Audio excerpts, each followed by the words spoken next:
काम या मेट्रोच्या माध्यमातून होईल। जवळपास 3 वेगवेगळ्या मेट्रो मार्गांची इंटरसेक्शन याचं होईल आणि मोठ्या प्रमाणात जो रहदारीचा भाग आहे त्या भागाला ही मेट्रो कव्हर करेल। जवळपास 18,000 कोटी रुपयाचं याचं एकूण एस्टिमेशन आहे आणि पीपीपी तत्वावर ही मेट्रो आम्ही तयार करणार आहोत, ज्यामध्ये 20% व्हीजीएफ केंद्र सरकारचा आणि 20% व्हीजीएफ हा महाराष्ट्र सरकारचा असेल आणि उर्वरित जे काही त्याचा खर्च आहे तो पीपीपी ऑपरेटर आणेल। साधारणपणे ही मेट्रो 5 वर्षात पूर्ण व्हावी अशा प्रकारचा आराखडा तयार करण्यात आलाय, पण मी त्याच्यामध्ये असे निर्देश दिले आहेत की 3.5 वर्षात ती पूर्ण झाली पाहिजे अशा दृष्टीनं त्याचं पूर्ण प्लॅनिंग करावं। त्या दृष्टीनं त्याच्यामध्ये काही बदल सांगण्यात आलेले आहेत। ते केल्यानंतर मोठ्या प्रमाणात हे 2 एअरपोर्ट तर जोडले जातील, पण त्याहीपेक्षा मुंबई आणि नवी मुंबईतला अतिशय महत्त्वाचा सगळा भाग हा देखील या मेट्रोच्या माध्यमातून जोडला जाणार आहे।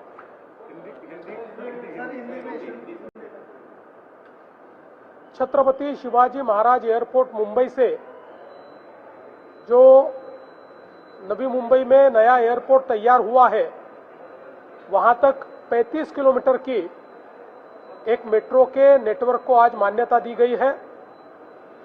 इसमें से 9 किलोमीटर अंडरग्राउंड होगी, उर्वरित एलिवेटेड मेट्रो होगी। कुल 25 स्टेशन इसमें होंगे। लोकमान्य तिलक टर्मिनस कुर्ला जैसा जो एक महत्वपूर्ण रेलवे का जंक्शन है उसको भी इसके साथ जोड़ा जाएगा। 2 बड़े रेलवे जंक्शन इसके साथ जोड़े जाएंगे। 3 मेट्रो के अलग अलग जो मार्ग है उनके इंटरचेंजेस इसके साथ जोड़े जाएंगे। तो एक बहुत बड़ी कनेक्टिविटी मुंबई, नई मुंबई और बची हुई पूरी मुंबई ऐसे इसके साथ इस मेट्रो की लाइन के कारण तैयार होने वाली है। करीब 17 से 18,000 करोड़ रुपया इसके ऊपर खर्चा होगा। ये पीपीपी पर रेलवे लाइन ये मेट्रो की जाएगी। इसमें 20% केंद्र सरकार की इक्विटी होगी, 20% वीजीएफ के रूप में इक्विटी राज्य सरकार देगी और बचे हुए 60% ये जो पीपीपी ऑपरेटर है इनके माध्यम से इसमें आएंगे। और हमारा प्रयास है कि 5 वर्ष का ये पूरा काम है, इसको 3.5 वर्ष में पूरा करने का हम लोग प्रयास करेंगे। नाशिक महापालिकेच्या बाबतीत 10 दिवस झाले निकाल लागू, विरोधकांकडून वारंवार टीका होते की निकाल एकतर्फी लागला, चांगल्या जागा आल्या, पण तरी देखील अजून सत्ता स्थापन करू शकले नाही। काय नेमकं अडचण आहे आणि अजून जुळवेल? विरोधकांना याची कल्पना आहे की त्या महानगरपालिका त्यांचा कार्यक्रम ठरवतात। आधी त्या महानगरपालिकेचं रिझर्वेशन काढणं गरजेचं होतं, ते आता रिझर्वेशन निघालं। त्यानुसार आता गटांचं रजिस्ट्रेशन चाललेलं आहे आणि आता सगळ्या महानगरपालिका एक एक करून आपला कार्यक्रम ठरवत आहेत। कुठेही काही अडचण नाही आहे, कार्यक्रम ठरतील त्यानुसार कार्यक्रम पार पडतील आणि जास्तीत जास्त ठिकाणी महायुतीची सत्ता असेल। हां, तुमच्याकडे केली का? आम्ही बसून ठरवू। मुंबईमध्ये आज शिवसेनेचे नगरसेवक जे गट स्थापन करायला जाणार होते पण ते गेले नाही। तुम्ही आणि सीएम बरोबर डीसीएम बरोबर काही चर्चा झाली म्हणून हे झालं नाही असं सांगितलं गेलं। काय असं आहे की शेवटी गट स्थापन करताना याच्यामध्ये पर्सेंटेज पॉईंटचा विचार करावा लागतो।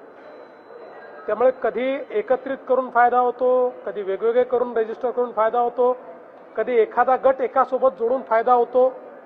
शेवटी सगळं गणित जे आहे, महापौर जर सोडले, महापौर आणि उपमहापौर, तर सगळे पदं ही तुमच्या एकूण संख्येच्या किती टक्के तुमची पर्सेंटाईल तयार होतं याच्यावर तुम्हाला पुढची पदं मिळतात।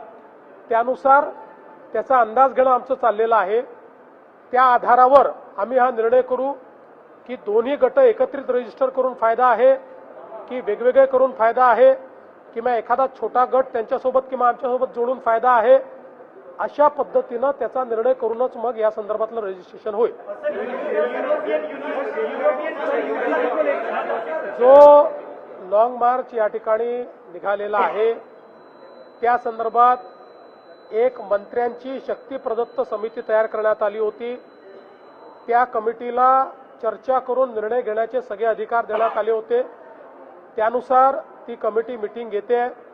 बावनकुळे साहेब देखील त्याच्यामध्ये होते. महसूलचे जे विषय होते त्या विषयांचा त्यांनी समाधानकारक त्या ठिकाणी तोडगा काढलाय. इतर विषयांवर बैठक चाललेली आहे. आमचा प्रयत्न आहे की अतिशय सन्मानजनक तोडगा काढूनच या ठिकाणून ते शिष्टमंडळ परत जाईल. पॉझिटिव्ह निर्णय घेतले गेले होते या संदर्भात, मात्र त्याचं रिफ्लेक्शन जे आहे ते ग्राउंडवर झालं नाही. असं नाहीये, निर्णयाची अंमलबजावणी झाली पण समाधानकारकरित्या कदाचित ती झाली नाही किंवा अजून त्यातनं काही नवीन प्रश्न निर्माण झाले. त्यामुळे तेही प्रश्न आम्ही सोडवू. शेतकरी आदिवासी हे जिथे असतील तिथे सरकार सकारात्मकच राहील. नॅशनल पार्कमध्ये बोरवलीच्या मुंबईतल्या गटनोंदणीच्या संदर्भातला विषय आहे. तर ते शिवसेना नोंदणी करणार ती परत बोललो बोरवलीच्या भाजपच्या सांगण्यामुळे किंवा हस्तक्षेपामुळे ऍक्शन रद्द झाली अशी एक अपडेट. असा हस्तक्षेप वगैरे काही नसतो. आम्ही दोघं एकत्रित काम करणारे लोक आहोत. त्यामुळे आम्ही चर्चा करतो आणि चर्चेनंतर त्याचा निर्णय करतो. ते नोंदणीला जातील त्यावेळी आमचं ठरूनच नोंदणी होईल. आम्ही नोंदणी करू तर ठरवूनच नोंदणी करू आणि आम्ही यदा कदाचित निर्णय घेतला एकत्रित नोंदणी करायचा तोही ठरवूनच करू. कुठलाही हस्तक्षेप याच्यामध्ये नाही आहे. हे पुन्हा सांगतो सिंपल गणित आहे, पर्सेंटेजचं गणित आहे. त्यामुळे त्याच्यामध्ये स्टँडिंग कमिटीत जास्तीत जास्त मेंबर येण्याकरता पर्सेंटेज पॉइंट हे कुठल्या कॉम्बिनेशननी तयार होतात ते कॉम्बिनेशन आम्ही करू. शुद्ध राजकारण आहे.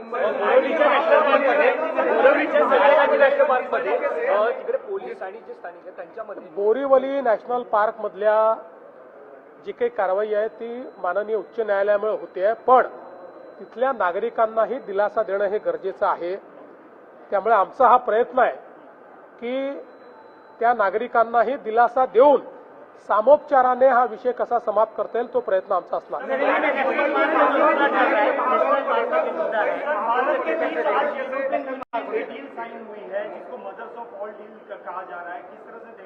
देखिए, इसके ऊपर चूंकि मैं आज कैबिनेट की बैठक में था इसलिए उसकी पूरी जानकारी मेरे पास नहीं है, लेकिन इस डील का हम बहुत बेसब्री से इंतजार कर रहे थे. पूरी जानकारी लेकर मैं उस पर बोलूंगा. बोरीवली में जिस तरह से नेशनल पार्क का मुद्दा को लेकर लगातार अपोजिशन कह रहा है कि इतने दिन हो गए और अब तक इनमें आपस में सामंजस्य नहीं बन पाया. नाराजगी. अरे भाई, मैं आपको दूसरा सवाल पूछता हूं.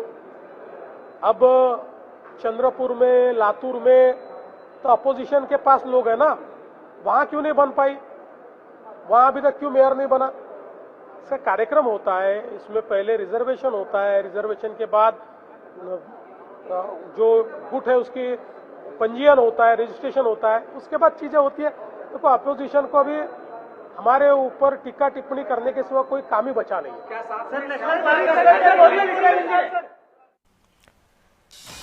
मुख्यमंत्री देवेंद्र फडणवीस यांनी केलेलं हे भाष्य बघितलं. मुंबई आणि नवी मुंबई विमानतळ हे मेट्रोनं जोडणार असल्याची महत्त्वाची माहिती त्यांनी दिली. त्या प्रकल्पासंदर्भात ते बोलले. शिवाय जो लॉंग मार्च आलेला आहे नाशिकहून सगळ्या आदिवासी समाजातल्या शेतकऱ्यांचा, त्यांच्याशी सुद्धा वेगवेगळं शिष्टमंडळ हे संबंधित नेत्यांशी बोलतंय. योग्य तो आणि सन्मानजनक मार्ग आम्ही काढू आणि मगच शिष्टमंडळ इथून सन्मानानं परत जाईल याची काळजी घेऊ असं सुद्धा फडणवीस म्हणालेले आहेत. शिवाय महापौर निवडण्यासंदर्भात सुद्धा एकत्रित चर्चा करून निर्णय घेऊ असं फडणवीस म्हणाले.